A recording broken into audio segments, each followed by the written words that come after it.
What up, everybody? Welcome to Legacy TV and welcome to the Convo podcast. And today I am blessed again to have the relationships and met the people I have met, because I brought to you today a very special guest, a UFC veteran, over 20 mixed martial arts fights, I believe 26 to be exact or more, because he also had amateur fights. A good friend of mine. He is moving on to bigger and better things from the UFC. And today he's honoring me with some of his time. And we're going to talk about his career and the amazing things that he's done. And I'm going to tell you something funny, brother, because you're one of my son's favorite fighters. And he's going to be so happy to see you on this podcast. But everybody, I want you to welcome to the show, Luis Smolka. What up, my brother? How's it going, man? It's good to be here. Last Samurai. Yes, sir. What's going on, brother? Thank you so much for being here today. It means a lot to me, brother. You know, I've been having a lot of blessings. I feel like I'm doing something positive, spreading what mixed martial arts and Brazilian Jiu-Jitsu has done for me, because it really saved my life. So for me to intertwine my music and the martial arts and all that stuff, it's a blessing. And the people that have been able to support me and come out here, it's an honor, and you're one of them, bro. So let's get right into it, bro. Thank you for being here. Yeah, for sure, dude. It's great to be here. Like, I haven't really done too much media since I left the UFC and stuff, so it's been pretty cool to kind of like be back in front of the camera and stuff, talking stuff again, because I've been really busy. Went back to school. I tried to like get into IT stuff. Like I went to. Don't get. Yeah. Let's not get there yet. Oh, okay. I'm sorry. Let's take this back. Yes, this is why I feel like it's such a blessing for me, because that's what we are going to get to is him leaving the UFC, and like he just said, he hasn't done any media or even talked about it. So what a blessing for Legacy TV for us to talk about that today. But before we get there, there might be a lot of my fans and people on my platform that might want to know a little bit more about you, as I do want to know more about you, bro. I know you. I've met you. You're a cool ass dude. Like, just from talking to you in person. But there's things that I would like to know about your career as well. So if you can tell, first off, like, where were you born? Oh, so I'm originally from Hawaii. I knew you were from Hawaii, but yeah.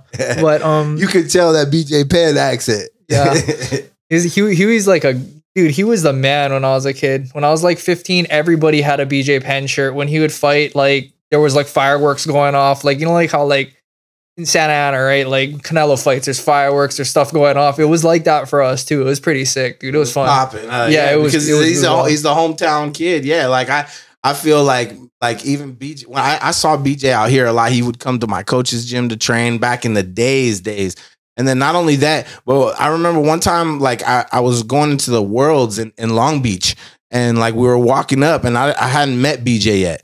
And like he was walking up with other people, and I was walking up with a gang of people. And he was like, I look kind of like, if you see me, I look like a gangbanger, whatever people like assume because of the way I look. I got tattoos, everything. And BJ was like looking at me like ready like to throw down. Like, he's walking by.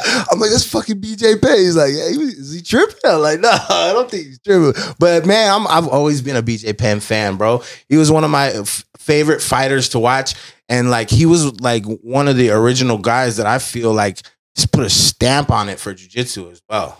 Because not only was he really good at jiu-jitsu, but he had hands and he could do it all. Yeah, dude. Like, that's kind of how we're raised back home. Like, everybody's kind of just fighting in the streets, and you're trying to figure it out as you go. Like, everybody's just kind of beefing on like. So what streets are we talking about for you in Hawaii? What specifically city? Kapolei? Like Kapolei. Yeah. If you know where Max is from, Max Holloway. So he's from like the deep west side, as far west as you can go, pretty much. And then you come out of there a little bit, and then it's like they call it the Wild Wild West. It's like it's pretty rugged in there. Like, they have like a boxing gym, and everybody goes and trains there and stuff. And then if you come out of that a little bit, I'm like at the edge of it. That's where I grew up, was like the edge of that. So it was not too like lower class, or like not a lot of poverty in that area. You got your family, you your growing up was good? You guys, Yeah, I had a good growing up. I never had to worry about parents worked and they were together, and you grew up in a good household. That's great. Yeah, 2-parent household. Good. Like I never had to worry about, oh, if I was gonna have a roof over my head, if there was food in the fridge, if the lights would go. I never had to worry about any of that. I had it good growing up. That's awesome, bro. Yeah. Shout out to Luis Smolka's parents if they're watching. Yeah, right. It's hard to be a good parent, bro. You know, it's not easy, and I don't know if you know this about me, you probably don't, but and some of my fans might not, but I'm a single parent of 3. I have 2 daughters and a son, and I raised them all by myself. I have a 17-year-old daughter, a 13-year-old daughter, and a 12-year-old son, and I've been raising them by myself for a long time. So yeah. I respect to a good parent, because I know how important that is in the upbringing. So in the upbringing, were you a good kid? Were you getting good grades and shit? Were you going to school, or were you like were you getting in trouble? I was a really good kid right up until the end of middle school, and I decided I wanted girls to like me. Straight up, dude. I was a really good kid up until that point. And then you realize like you're gonna act out and you get attention, right? And so I started like doing like dumb stuff, just trying to like get attention, right? That's funny because, like, bro, I feel like a lot of people do that, because you realize like the girls kind of like the bad boys. That's straight up, dude. They like it. That's what they're attracted to, bro. So you end up wanting to be like, well, he wears baggy pants. She likes him. I want her to like me. So I'm going to wear these kind of pants and I'm going to do what he's doing. Yeah, I get it, bro. Like, I think a lot of us were like that. You know what I mean? Because we all wanted to, have the girls, especially in those days in high school, junior high, and growing up. That's what it's all about. So in the town that you lived in, what was junior high and high school like? Were you an athlete? Were you already doing sports growing up, or? I did karate my entire, since I was 7, but I wasn't really competitive with anything. I just kind of did it just because I thought it was cool, like Dragon Ball Z. So I was like, oh, cool. I'm a ninja now. But yeah. I think we all did. I think almost everybody's did a little bit of karate or taikewondo one time in their life. Everybody. Yeah. And it never last. Was it a good karate school, or was it one of those? Because I'm gonna tell you, I went to a school and did taekwondo. I'm not gonna mention names and no disrespect or anything, but there was 1,000 belts. And there was we had to pay money for a test every week almost. My mom was like, man, you could learn how to fight a different way. I'm not paying for this shit. That shit was crazy. There was a different test and a different belt. He had belts with camouflage, and then the camouflage had a stripe down the middle, across the middle. It was crazy, bro. So, was it a legit karate school, or did you guys spar and all that too? Okay, so then that would be fun. Yeah, I could see that, but I don't want to go to. I didn't want to do no forms and just kick a little small piece of wood and think I was badass and go home. I didn't want to do that shit, bro. Yeah, I was really lucky. I think I had really good coaches throughout my life, because they showed me I've been grappling since I was 7. They showed us grappling at that school. At the karate school already? Universal Kempo Karate. Yancy Medeiros will sometimes fight with the logo on his shorts if you look good enough. But yeah, so I'm a big fan of Yancy Medeiros. Yeah. Shout out to Yancy Medeiros. Yeah, I'm a big fan of a lot of the Hawaiian fighters, to be honest with you, bro. The way you guys all throw down, Brad Tavares, BJ, you, man, I'll tell you something funny real quick before we keep going. But my son, what I used to hate about you is we used to play the video game. Yeah. And my son used to pick you every time, and he would knock me out with you, bro. Every time. And I get pissed. He'll tell you too. I threw the controller one time. Oh, fuck this shit. My son was young when we were playing this game, and he would knock me out, and he was always with you, bro, because you had the longer reach in that weight class. So it was fucking every time my little son was knocking me out, I'd get mad as a motherfucker. Dude. But yeah, okay, so you're going to high school, and you were already doing karate, and you started doing jiu-jitsu already. That's cool. Did you like jiu-jitsu right off the bat? Yeah, I honestly had a natural knack for it. I took to the grappling quicker than I did the striking. Honestly, it just was more natural to me. I had a better understanding for it, a better natural feel for it. I still remember me and my friends would just kind of imitate what we saw on TV. So when the Ultimate Fighter came out, we're trying to fight in the grass, right? And trying to be yeah, I'm BJ Penn. I'm Matt Hughes. I'm GSP. We're trying to guillotine each other and stuff. And you can learn shit just watching and actually do it to your friends. So I bet you guys were actually doing some shit already before you even had gone to just fucking around with your friends. And did you ever do the two together, or was it just separate right from the beginning? Was it like, had you done MMA at all, or was it you were just doing jiu-jitsu and just doing karate? So I was trying to get it. So our karate was like, it had the grappling integrated already into it. Honestly, I think it was a pretty good precursor for MMA. MMA had been big in Hawaii for a long time already. We already had like Kimo is from Hawaii. Yeah, Kimo's on my team. Yeah, Kimo's from Hawaii. Kimo's Joe Morera, black belt. Yeah. Shout out to my boy Kimo. I've been trying to get Kimo to come on the podcast. Kimo's super busy, and he's my brother. I love him to death. Kimo used to come to every one of my promotions and always supported me over the years. And one of my favorite fighters, and just like in general, one of the coolest dudes. And like the relationship that he has with my coach as well, with Master Joe Morera, is like, it's one of those relationships of a coach and student where it's like there's so much respect there that it's just like I'm glad I got to be a part of it and got to see it, and shout out to Kimo, man. Much loved, and I hope we have him here soon. Go ahead. Sorry about that, bro. No worries. I had to give Kimo his flowers and his love, respect, brother. Yeah, like we had dudes from the first UFCs. It's been big in Hawaii. We've had gyms, like we've had guys training. We had house in Hawaii. Like Marcelo Garcia lives in Hawaii now. Like it's been big for it. When I was a kid, there was already like infrastructure for the training. There was like a hierarchy. It was like you kind of, if you wanted to fight, you watched UFC, you watched like Rumble on the Rock, Super Brawl, Icon, all that stuff. Like we had Anderson fought in Hawaii. We had Carlos Condit. We had Sharuto. We had so many big names like come through Hawaii. We had Ensign and Egan Inoue. They went to the Pride route, but you know what I mean? Like the UFC fans may not know them, but there were so many popular, like Hawaiian, and not just fighters, but top of the food chain fighters at the time. So that's what causes like, the sport to grow in different areas. So Hawaii already kind of had it from the beginning. Yeah, we even had like Dennis Alexio. I don't know if you remember him, but he was on the Jean-Claude Van Damme movies. I think it was Kickboxer. But so he had like a huge influence because he wasn't just like a movie star. He actually was fighting and like fucking the shit out of people. Like honestly, like there's videos of him. If you go look through YouTube, he's like in a hula skirt and like spinning back, kicking people through the ropes. Like he was legitimately out there doing it, right? And he had a huge influence on like that whole side of the island. And there's a ton of Taekwondo schools out there, but they're not like belts and colors and stuff. They're actually training these kids to fight. And we go to kickboxing events. There's like the amateur level kickboxing events. They'll bring those kids into spar and they'll be doing like spinning back kicks, knocking people out. They'll do 360 like Taekwondo kicks and like sleep people with them legitimately in competitive kickboxing. And it's pretty crazy to watch. And I was honestly pretty lucky because I knew a few of them, a few of the really good ones. I got to spar with them. I got real good looks from them.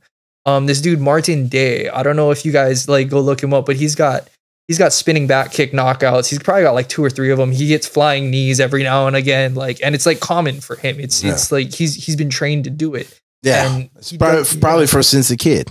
Yeah. I believe he told me he's been doing it since he was like 12 or 13, like right around that high school age. Yeah. So you had a good already sparring partners and good looks for the stand-up realm. And then you were already doing jiu-jitsu.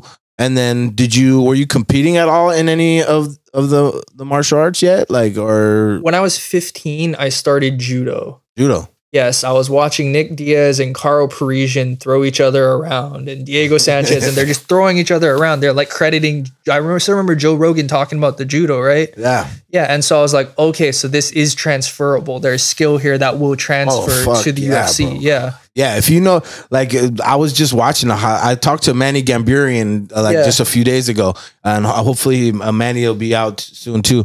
And I want to try to get Carl out here too. But yeah, like if you look at some of Carl's like earlier highlights, bro, fucking A, he used to ragdoll people. He would throw people like it was like effortless the way he would do it. And and then you see like there's been I think a lot more, but he stands out, and of course Ronda too. Like, you know, but that you were already fighting by the time Ronda had come out, right? Yeah, but she was already like we. I mean, I was watching her. I was taking notes already because she was showing such dominance that she's doing something different, right? Yes. She's blending it in a way that these people are like her opponents are not ready for it. Absolutely. And I think a lot of the, like, you know, the judo, the trips and throws translate to MMA 1000%.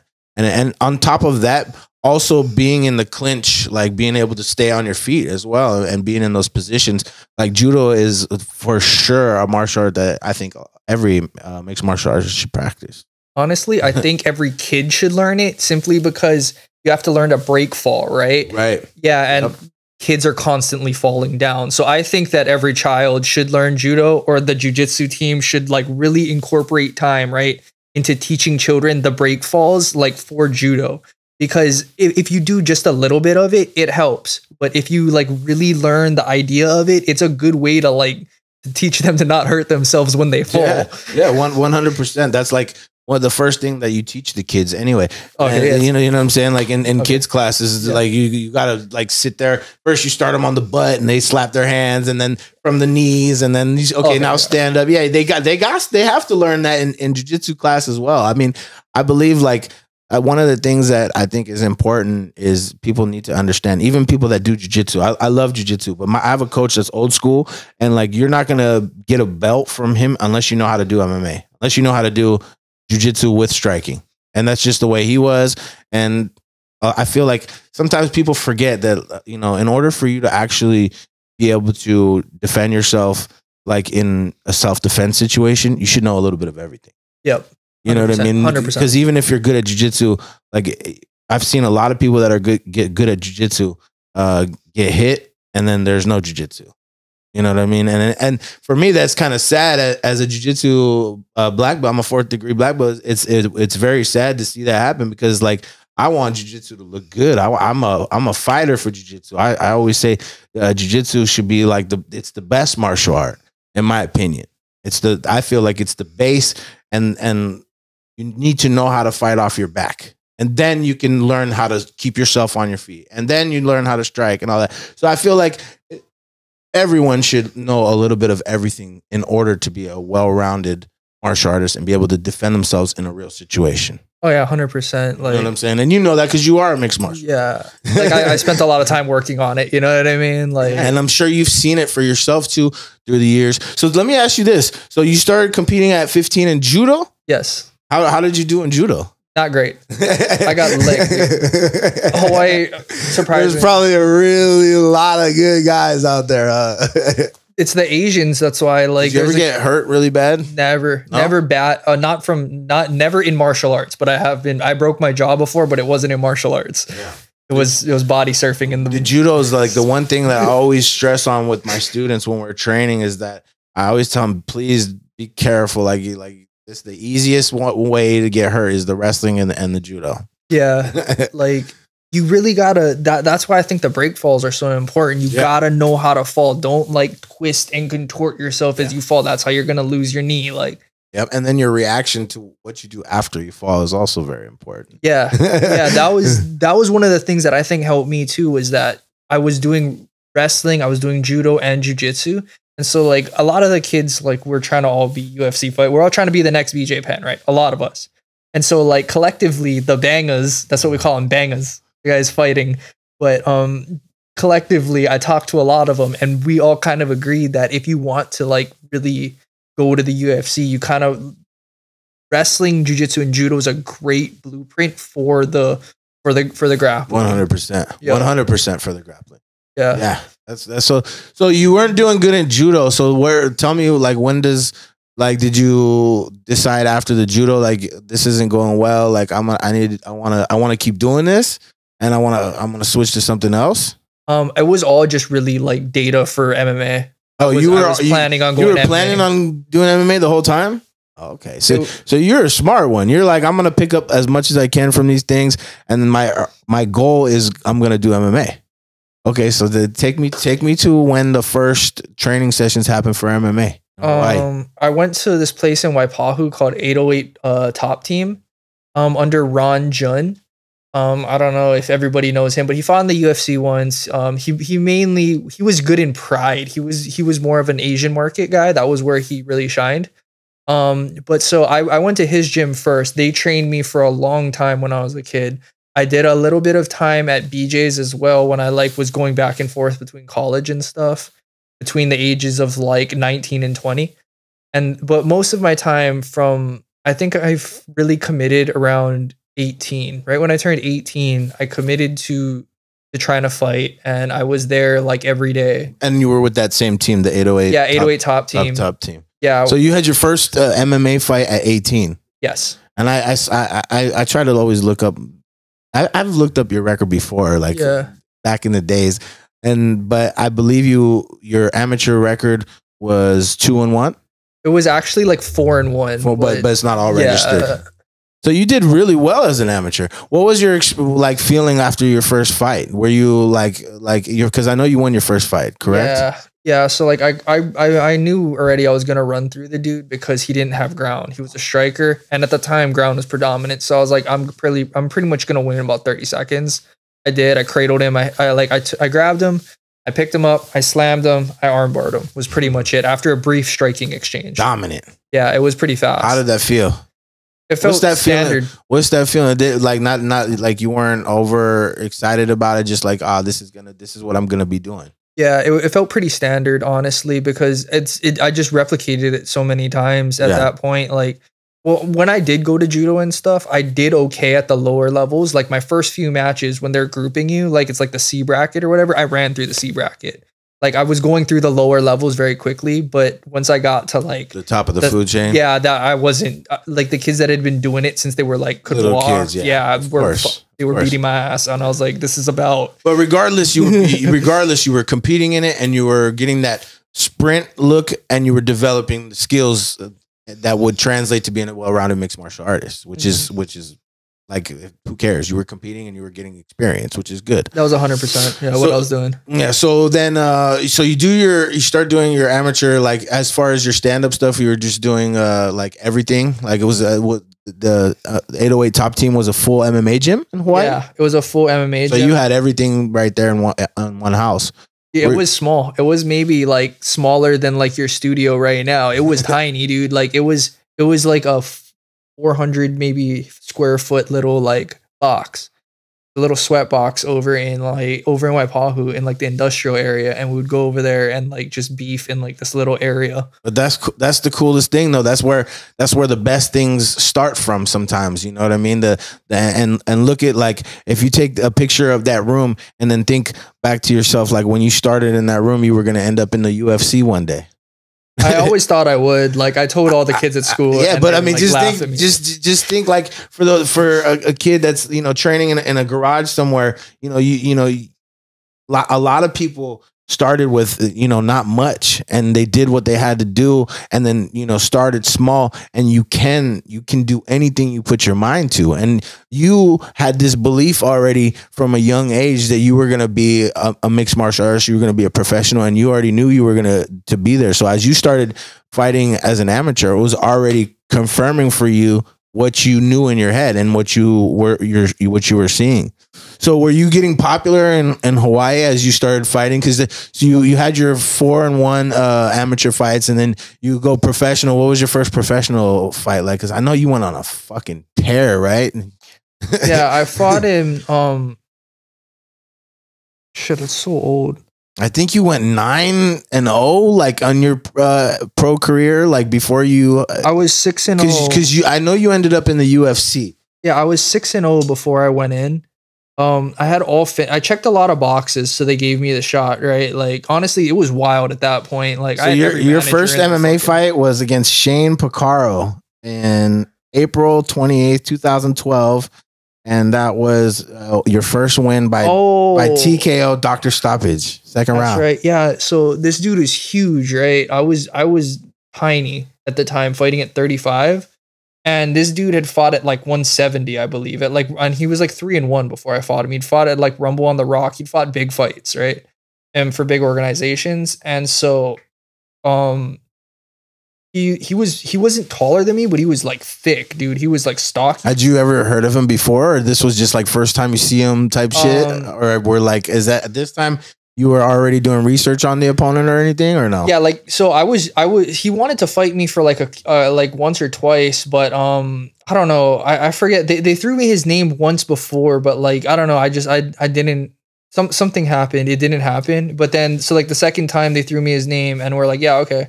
And so I ended up fighting him, and it was like pretty brutal. He was overpowering me initially, and he was like getting on top, and then I hit him with like this nasty up kick, right? But it didn't like knock him out. It just cut him. And it was like this fat gash like through the middle of his head. And like from there, it started to change the kind of pace of the fight. Yeah. And so I didn't want to like, he caught me. I was trying to spin because I was on this kicking thing at the time. I didn't really have hands yet. So I was like trying to kick a lot. Yeah, I like to like, keep spinning shit, a whole bunch of spinning shit. Bro, tried and I got clipped on the backside after. I was like, oh, I got knocked down, dude.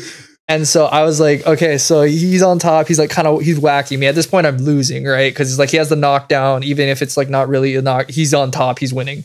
I clip him with an up kick. He's kind of bullying me. I clip him with an up kick, and like so they check him, right? Because it's like it's kind of bleeding profusely.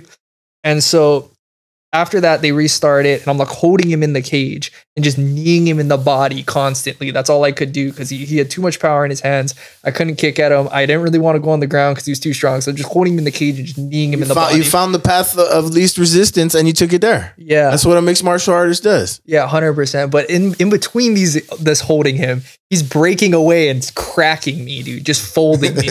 Or not really folding me, but like it's sore, dude. It's like I'm reacting to every shot. And it was sore. but you knew I'm not gonna be in that distance with them. I'm gonna close the distance, keep them on the. So you ended up they ended up stopping that fight. Yeah, doctor stoppage. Yeah, yeah. Like it started getting worse and worse. Like, the gash. Yeah, I remember at one point I had him in like a standing darce, and I squeezed his head, and I watched the trickle of blood like flush. Oh yeah, the fountain fly of blood. Yeah, that's the shit that you see, and you're like, damn. People like that shit at home. People are crazy though, right? That's crazy though. This was your first MMA pro fight, and you have to do bleeding like that, bro, and you didn't give a fuck. You're like BJ Penn in that motherfucker. If I wore white shorts, I don't know if you can ever find the video, but like, oh yeah, what's up, brother? And then like, shout out to Smoothie, what's up, my black belt? What's up, brother? We got Luis Smolka in the house, motherfucking king right here. I can tell by his shirt, bro. Yeah, but I wore white shorts to that, and I was just covered in blood. I had white gloves too, and I was just like the whole thing. I don't know if I'll maybe be able to find a picture of it, but yeah, you gotta frame that. That'd be sick. Yeah, you should frame that because you have a fucking amazing career, and then after that, bro, you just went on a tear. Your pro fight career, like I said, you went 3, 4, 5, 6, 7 fights in a row, and you had already made it in the UFC by your 7th pro fight. So you were 6-0 getting in the UFC, and you get your first. Like, did you know you were going to be in the UFC already? Like by the time you were getting to your 5th and 6th fight, or like you just had this feeling, or like they were telling you like you're getting the fight, you're doing what you need to do, and it's going to happen. I didn't. Did your coach have anybody talking to me? Like, so I didn't really have people talking to me. I was doing this just like off of. Were you your own manager at the time? My managers were my coaches, and they weren't really like, they were just getting fights as they came, but there was no like yeah, the goal is to get to the UFC, and I'm checking the boxes, but we didn't have any contact with them at all, really. I mean, my coach said he was talking to Sean Shelby, but he was trying to send me to ONE FC at the time. They were trying to go the Asian market route. That was where they had like footholds, right? Yeah. So they were trying to send me that way. And then so like after I won a PXC belt against this dude, Ali Kali, rip, by the way, he passed away. Damn, rest in peace. Yeah. Rest in peace. But yeah, he after I beat him, there was like every manager that I had like 3 or 4 managers a day trying to hit me up on Facebook, trying to like get me to sign with them. And so I ended up like going with this one dude, and So were you still in Hawaii at the time? Like when you got signed to the UFC? Okay. So you were looking for managers. I'm sorry to interrupt you. I was just making sure you hadn't left Hawaii yet. Yeah. So that everybody can stay up to date. Yeah, I hadn't left Hawaii yet. I was just being flown around to fight, but I had like every manager in the book like trying to call me and trying to get me to sign with them essentially. So it seemed like to me I was just a kid. I didn't really know what was going on. I didn't care, right? I was just listening to my coaches. And then Russell ended up going to the UFC, and I was like, dude, how'd you go? He's one of my training partners, Russell Doan. Dude, that guy like molded me. I remember. Yep. Yeah, he basically made me. Just beat the fuck out of me every day. Every day I'd show up, he just beat the shit out of me. That's how you get better, though, bro. That's how you know. As much as it sucks, especially if you want to be a fighter, you have to get those ass whoopings to get better. And it is what, and it builds the toughness and the callous inside of you. Yeah, you gotta get that. No way to get better. Yeah. But yeah, keep going. Oh yeah, so he got in, and so I asked him how he did it. He told me he signed with this manager, so I went and signed with that manager, and so they ended up like getting. They had the connections for the UFC. Yeah. You're 6-0, like, and how did you know? Like, were you waiting on a phone call? How did you find out you're getting into the UFC? That's a big fucking deal, bro. Yeah, like so I was pretty hyped when it happened. They announced it like on Christmas that year. I was like, yeah, that was pretty awesome. Your coaches did? The UFC did. They announced it on like Christmas that year. I was pretty hyped on it. Oh, no shit. Yeah. That's fucking dope. Yeah, we'd known for like maybe a week or two at that point. They were like trying to organize it and stuff. They're like, I was going back and forth between my coach and my manager, and they're like, oh yeah, we can get you into one, we can get you into the UFC. I was like, well, I'm fucking going to. And you know what I mean? Yeah. Like, of course, yeah, because that's originally where you wanted to be in the first place. Is the UFC. Yeah, and like that's like your dream come true. Like that's like a fucking, you know, if I make rap music, that's like, you know, basically you got a hit single. You're going to the biggest show of mixed martial arts. People dream about that. So that's like that's an amazing accomplishment. Number one, bro. Like sometimes it's probably not a big deal to you, but to a lot of people, it is a big deal. So like that moment when you first found out about it, I mean, I'm sure you were proud of yourself and you're probably very excited. Yeah, I was super excited, dude. I couldn't believe it. I called all my friends and I was like telling them, but I was like, you can't post anything online though, because then I'm fucked and they're gonna like not go through with it. So don't like I told all my friends and it was like all word of mouth, but like they're like, don't tell anybody. And then as soon as he hangs up, hey, you're never gonna believe what happened. You're start texting everybody. Don't tell anybody. 100%. That's how it happened. That happens with a lot of different shit in people's lives. Like, you can't say nothing though. As soon as that phone conversation, you tell everybody. Yeah. Honestly, you just can't post it. Like in this day and age, as long as it's not posted, it's pretty much fine, right? Like, so you fought. I don't even know how to say this dude's name. Alptekin Oskilic. You said it better than me. Yeah. Was he good? Yeah, he was really good. He was a Greco-Roman national champion, I think, in Turkey, and probably and a D1. I think he was D1 college wrestler. And so we knew going into that fight, like I wasn't going to be able to wrestle him. I'd been doing that up until this point. I was fighting in Asia primarily. They're great strikers, but they lack ground like infrastructure. They don't really have the infrastructure for it. So I was going to Asia. I was just taking people down. And then now I'm in America. I'm like, dude, I can't take this guy down. He's gonna have my number. So we had to strike with him. And so the game plan was like I'd wrestled too at that point, and I was very hard to control. That was like my whole bit is I'm like really hard to control. And so we're like, okay, we'll let him take you down. We're not going to fight the takedown at all, but we got to punish him on the way in. Yeah. Like we want to hurt him and then get back up. Like, so we're just going to knee. Yeah. I was tall at the time, tall for the weight class. We're going to throw knees at him. And so I pretty much just kneed his body until he broke and he just got tired. So I did that like, again, just like my first pro fight, I did it again. You found what worked and you kept doing it. Yeah.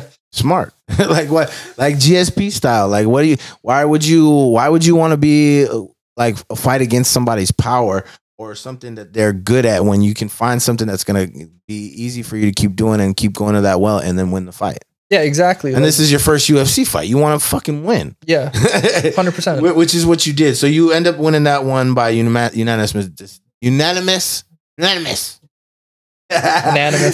decision. What was that like, bro? First UFC win, like, and you like, I mean, dream come true, right? Like, were you excited or were you like I was super hyped on it. I was kind of disappointed I didn't finish them, but I was super hyped on it at this. Like it was a weird feeling because I wanted to finish, but at the same time I was so happy that I won. And like I didn't really have good luck with the judges like ever. I've kind of always been like going into the hometown, and so I didn't trust at all that they were going to give me the decision. I did not think I was getting it, and so when they said my name, I was like, "What?" What a feeling! What a feeling! First UFC win, and that that means you're like. Did you have a full on contract, or was it just one fight deal like the first one? It was 4-fight contract. 4-fight deal. Yeah, 4-fight contract. And can they cut you like if they want to, like even if you win? Yeah. So it's structured in the contract. Damn, that's fucked up. Yeah, I'm sure they done that shit too. Yeah, they have. Fuckers. No, yeah. I'm just playing UFC. I'm a fan. I'm just fucking around. But yeah, so you win your first one, and then I think you fought Chris Carriazo on your second fight. Yeah, that was my first loss. That was your first pro loss in the UFC. Yeah. I wasn't too happy. Honestly, going in, I wasn't super happy with the game plan for that fight. Like, and you were still in Hawaii. Yeah, I was still in Hawaii. So I hadn't gotten the martial. So Martin Day hadn't come and trained with us yet. I didn't really have good looks up until this point for a martial arts point fighting style. That in and out style that he brought in, like I didn't really know how to time it. No one at our gym at that point had fought like that. So I wasn't super happy with the game plan. I'm like trying to tell my coaches, I'm like, he's gonna point fight. He's gonna point fight. And they're like, no, he usually brings it. I'm like, he always goes to decision. He's gonna point fight. Yeah. Like, yeah. And so I wasn't super happy with it, but we were trying to build like a team at that time. So I just kind of bit my tongue. I was like, fuck, whatever, you know? Yeah. Yeah. And then so I went out there. I tried to like time him. You tried to point fight? he point fight me. Yeah. And you knew like that wasn't gonna be the style that was gonna work for you. I just knew that I didn't have a real answer for it. Yeah. I was super uneasy because I didn't have a real answer for what he was bringing to the table. It wasn't like, okay, we've drilled this a bunch of times. You know he's going to close on the southpaw lane. You're going to calf kick his leg out from under him, or you're going to teep as he moves forward. And we've practiced the visual cues. We've practiced the technique. We've refined. We didn't do any of that. So in my head, I was super uneasy going into that fight. I was not really happy with the game plan. And looking back, I wish I would have said more, but to be honest, I just really didn't want to rock the boat. Like we just started training with like Max them, and like we were trying to bring two teams together, right? Oh, you had started training at Max's gym as well? Yeah. Yeah. So I just started training with Max, and then like there's Russell, there's Dustin Kimura. Did you actually spar with Max a lot? Not much. No, I did a few times, but at the time he was 45 and I was 25, so it wasn't a realistic look for him. Yeah. Like he can't just fucking be punting. Love Max Holloway. Yeah. He's fucking everyone. I think that's dudes universally. Max Holloway is probably a lot of people's favorite fighters. That dude always puts on a show. I love watching him fight. I know he makes Hawaii look fucking really good, man. That guy's a savage. That dude is okay. So that dude is smart, bro. Like, I remember my first time sparring with him, right? He kind of fucked me up because I didn't really have hands at the time. I didn't really have striking. So he beat the fuck out of me. He didn't beat the fuck out of me, but he showed me what was up, right? Yeah. And so I'm like, damn, dude. But he's like takes me on the side and he starts breaking down the exchanges. He's like, all right, so I'm standing southpaw to your orthodox. I'm slightly to the outside of this foot, and so I'm watching that foot, but I'm also corralling you this way with my lead hand into the back leg, and also I'm gonna show you my backhand in order to draw your attention. And like he goes off like this for like 2-3 minutes. What a G. And I'm just like, fuck, I gotta get better. Fucking, because he computes that shit, and you can tell too. Like his stand up, I feel like Max has got one of the best stands up in all of MMA. He's smart, dude. The dude is very good on his feet. It's fucking crazy. He's accounting for so many variables, so many, dude. And I was just like, fuck, dude. You can see it, yeah. Like, all right, okay, I'm just take notes here. That's crazy though. I didn't know that you had joined Max's gym. So how many fights were you with Max's team as well? Like, were you doing cross training at both gyms like most of your UFC career? No, it was a weird dynamic. So I had left 808. Like, you know how everybody's like, oh yeah, when the money gets involved, everybody's gonna get weird, and like you never think it's gonna happen to you, but it happened to me. Yeah. Well, you know, like, bro, I don't think it's weird. I feel like that. You know, money is a crazy thing, and when money's around, you know, unfortunately, there's a lot of people around that want it. Yep. You know what I'm saying? And with the music thing, I've been a witness to that too. You know what I'm saying? So Yeah. so I understand in a way, but I don't think it's cool. I understand that everybody wants to eat, and I get it. And if you're involved with a fighter's career, I get you want to eat. But like, what are you really doing for that fighter? Yeah, like it's a pride thing too, right? Because like everybody wants to believe that they're the best, right? And everybody wants to believe that their system is like, it's going to be the thing that changes the game, and they're going to be the ones that like bring new light and all that stuff.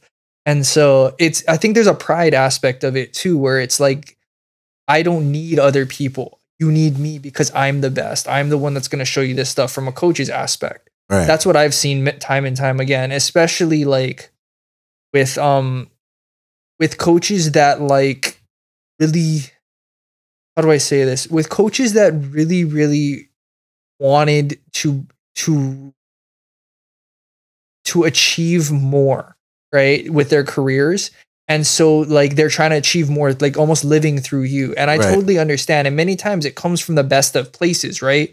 They really want this to happen because they want to be a part of it. It's not it's not a bad thing, but it might not necessarily be the right thing for you. Exactly. Like it's not from a bad place. It's from a good place. It's just like people start wanting the credit for doing things. People start like, oh yeah, our gym doesn't cross train. We're the predominant system. We're the best system. And like, so it gets weird, you know? Yeah, I understand. So you had to end up leaving the 808. So you were just training with Max's gym at that time. Yeah, we made a new team called Hawaii Elite MMA. We had Max's jits coach, this dude named Rylan Lazares. He's super good, by the way. I've seen him in videos and stuff with Max. Yeah, that guy is really, really good. And we had my striking coach, this dude named Charles Kipili'i, and he trained myself and Russell for years at this point and kind of like developed us striking wise. For myself, I was still pretty green, but he came from like the super heralded gym called Y&I Boxing. And so they were killing it when I was a kid, right? They would go up to like ringside nationals and win, like they take 7 kids, bring home like 6 national titles, right? Like they were like crushing it. Yeah. And so he was from that gym, and he brought a lot of their knowledge to us and really like instilled it in me and Russell. And Russell's from there already too, so he was already, but like for me personally, he helped me a lot. And so he brought myself and Rylan, him and Rylan came together and formed a team with like 5, I think, UFC fighters at it, like its peak. And so it was myself, Russell, Yancey, Max, and Dustin Kimura. Damn. Yeah. That's a murderer's row right there for you guys that don't know. That's a great group of training partners. I remember Dustin Kimura too. Yeah, he fought Henry Cejudo at a point. Yeah. Wow. So you guys were all like training together, and it was only you guys, or you guys had like a bunch of other training partners? There was a bunch of people. But those were the main fighters at the time. Also, Maki Pitolo trained with us. If you know Maki, I've heard the name 100%. Yeah, Maki. I know I've seen him fight. Lowen Tainanes, who you may become very familiar with very soon. He also trained with us for a long time, and there was a bunch of other dudes. There was like this dude. So there's like Belex, there's Ryan Dela Cruz, there's like Ian Dela Cuesta, Micah Michael, who else? Martin Day, this dude Pierre, this French guy. There was a bunch of people that came through like that were like really, really good and really talented. We had a great group of fighters, and it was just, that was the best that I've ever had it, straight up. That was the best team that I've ever been a part of. That thing was like magic.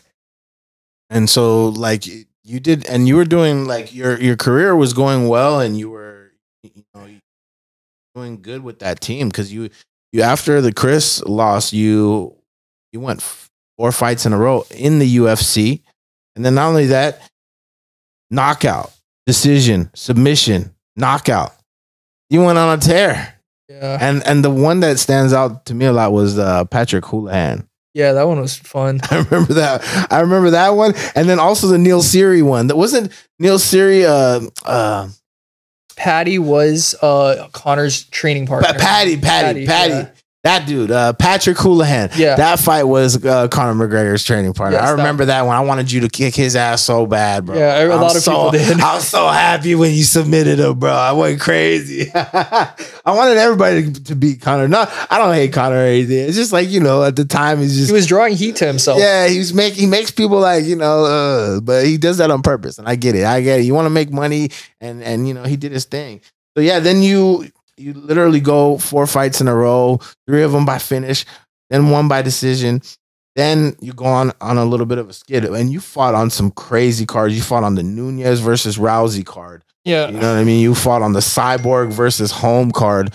You had some crazy fights, bro. Yeah. I mean, the UFC career was crazy. And then the thing that I wanted to talk to you about is like, because I remember a lot of these fights, and then I didn't remember you like being cut from the UFC. Did you get cut from the UFC? Yeah, at a point, yeah. So on December 30th, 2017, the Cyborg versus Holm, you fought Mateus Nikolai, and you lost by decision. Yeah. So did you know you were gonna get cut, or did they call? I knew already. Oh, yeah. They didn't formally do it for like a couple months, but I knew already.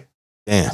And then were you upset, or were you just like, it's all good, I'm gonna go and I'm gonna do my thing and I'll be back?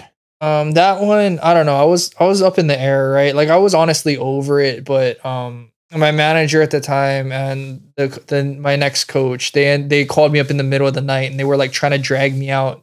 Who was your next coach? Colin Oyama? Yeah. Shout out to Colin Oyama.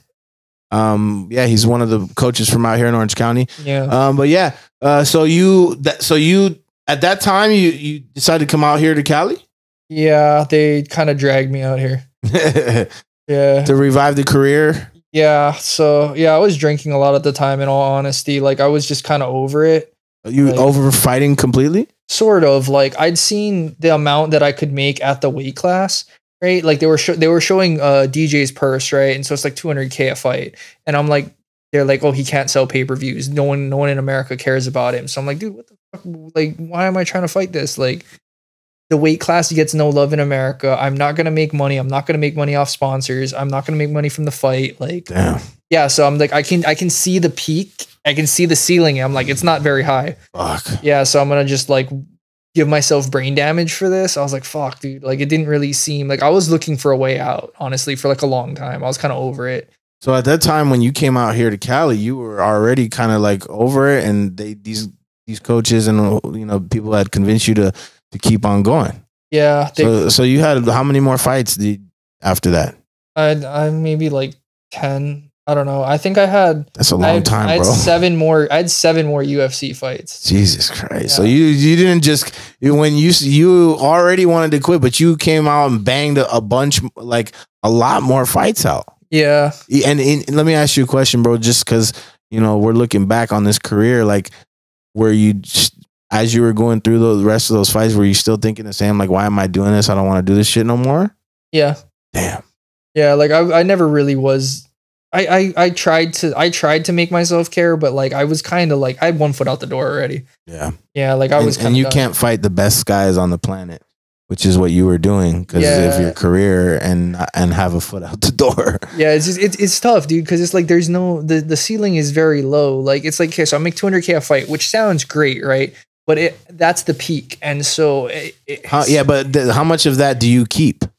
30 or so you keep for myself personally, I was losing 30% out the gate before I touch it. I lose 30%. That's a lot already gone. Yeah, so that's like 60K gone. So you're at what 140 now. And then I'm at I don't know what tax bracket is that, like 140. So you're living kind of close to food stamps at that point in California. Yeah, Hawaii, it's not a lot of money. It's not a lot of money. And then you live in Orange County, which is like I don't know what they're trying to do to us out here, man. They're trying to raise the rent everywhere. Like it's crazy. So like I understand. Like that amount of money is not worth your health at that point. And And if like, you know, especially if you're not in it, your heart's not in it no more, and the passion is not there, why the fuck would you want to keep putting your health on the line? You got a daughter and a wife and a family, and there's plenty of other shit you could be doing besides putting your health on the line. So like after your last fight, let's take me to your last fight. Like, did you have any more fights left on your deal, or that was the last fight on the deal and you knew like this is my last one? I honestly, I don't remember. I want to say I might have had one more, but I kind of knew they were going to cut me already. Like, the fights weren't going my way. Like, I'm depressed. Like, I'm like, I don't really see. I remember one of the last ones I saw was you knocked somebody out, and me and Zach went fucking crazy. We were so excited. That was in Canada, I think. Yeah, I think I remember because we were watching me together, and every time that you would fight, that my son would come out and he would be excited. And yeah, I think it's Jose Quinones. Oh, Quinones. Yeah. Okay. Yeah. That was TKO. Yeah, we were just always. He would always be excited when you won. So like, and then, you know, I just saw you. I saw you lose, and I was like, damn. And then I didn't hear. There wasn't much talk about what happened after that. Yeah, I just kind of left. Like I was just over it. So the UFC cut you. And then the mixed martial arts career is done. Did you ever talk to Ariel Helwani about it? No, Ariel doesn't like me. Really? I don't think he does. No, he's never had anything good to say about me. That's fucked up. That's a G right here. Like, how could you not shout out Luis Smolka and give him his props and his flowers? Okay, so tell me, bro, like what ultimately after the career, like what was what has it been like? What was on your mind after you retired from fighting, and what's gonna happen next? What are your goals? What is Luis Smolka doing nowadays? Because I haven't had a chance to catch up on none of this stuff with you either, bro. I'm trying to go into tech, dude. That's the only way to make money nowadays, it seems, is to do something with digital media, with like information technology, something like that. That's where everything is nowadays, you know what I mean? You got like 4 or 5 cameras up in here, you know? Yeah. Yeah, I feel like these days, like, people like they want content. And so what aspect of it are you trying to get into? Are you doing I remember did you used to Twitch or something like that? I did for a little bit, but like I'm not a big enough name, man. Like no one really cares. I was like a flyweight, like the hardcores care, but I never really have like I care, we care. Hey, there you go. The hardcores care, but like I never had the mainstream appeal to sell anything.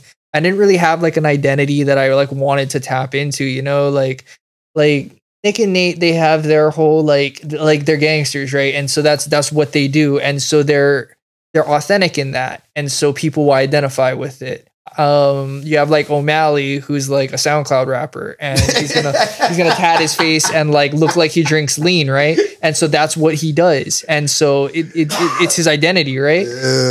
But so people will resonate with that. The thing that I can't fuck with that dude, I mean, like, I'm sorry, like, you got 6ix9ine tatted on you, bro. Is like, why would you do that, bro? You just like destroyed yourself right there. I can't. I'm sorry, bro. Like, this is just crazy to me.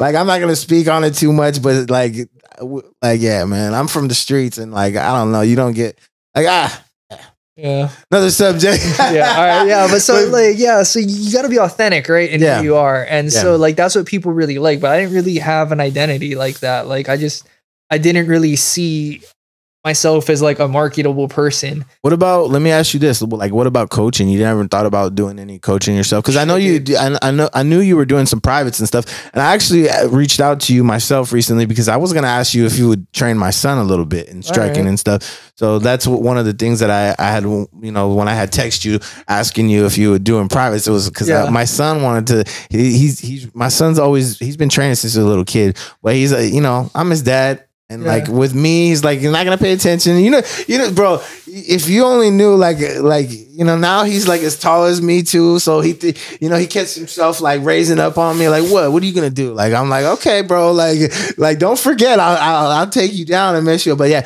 my son's been wanting to train with you, so like that's why I was asking. You never wanted to like have your own gym or coach anywhere? Or is that part of is mixed martial arts done completely, or is the book open to maybe helping other fighters or anything like that?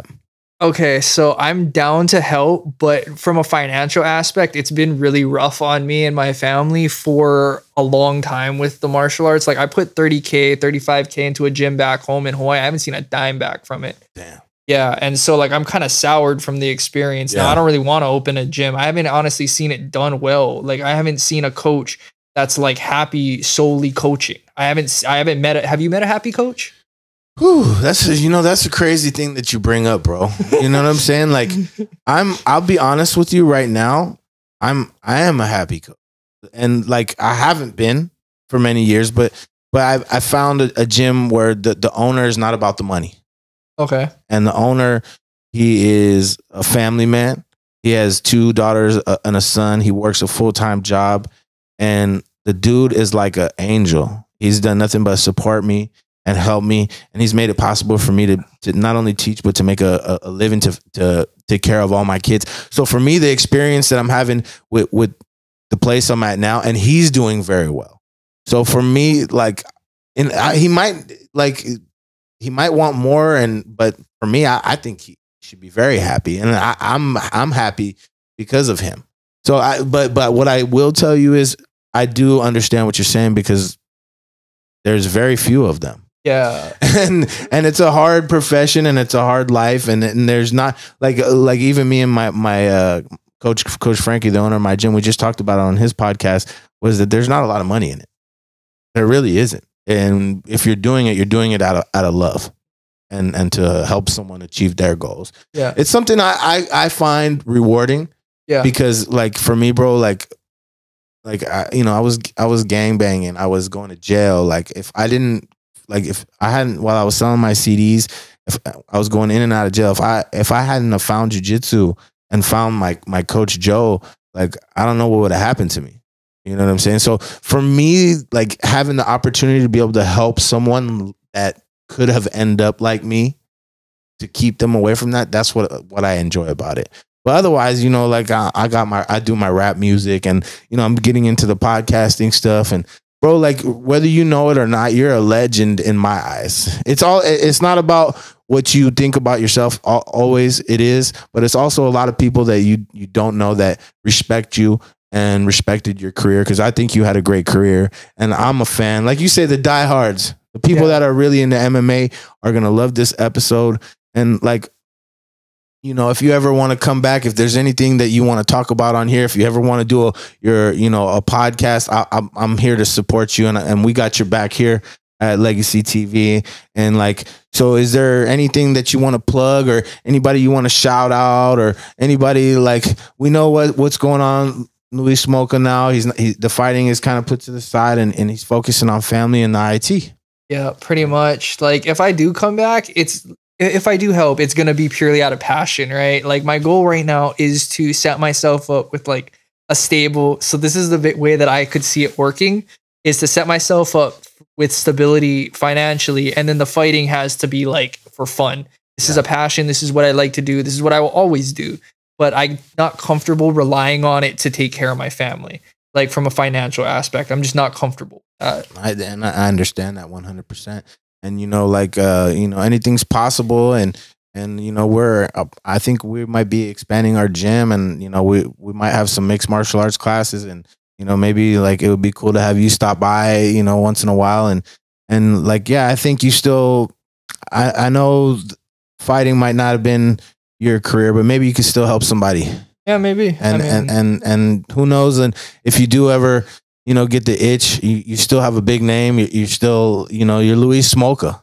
You're the last samurai that fought in the UFC for a long time, and did this since a youngster, and really did it, and people dream about it. So respect to you, bro.